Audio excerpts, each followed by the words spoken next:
Sa Bacolod City, 16 anyos nga estudyante patay sa rambol sa mga pamatanon sa barangay.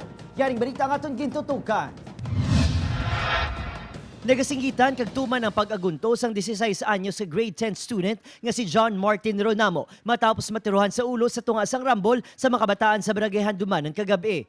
Pom, palangga ka ginamon, kabalo ka ginaya kung ano to kakapalangga. Mas mayo na lang nakapahuway ka na kay kasinggit kagigabi nga sakitan ka na nga. Hindi na namatsyilihan, ginawa kalbo. Pahuway na lang, palangga ka ginamon. Madugay na nga hiligot anon sa mga pamatanon ang kausa sang ginamo. So, ang aton nga suspects nakasiguhan na ni kuno sang aton biktima sang mga nagliligad nga mga tinuig. So, abi sang mga sa piyak daw okay man lang.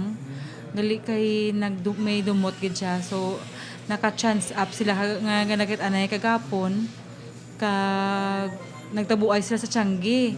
Gindakop sa Beboy Eno kag si alias J. isa ka minor de edad. Ang ginatudlo nagpalupok nga si Jason J. Gamarcha, padayon nga ginapangita.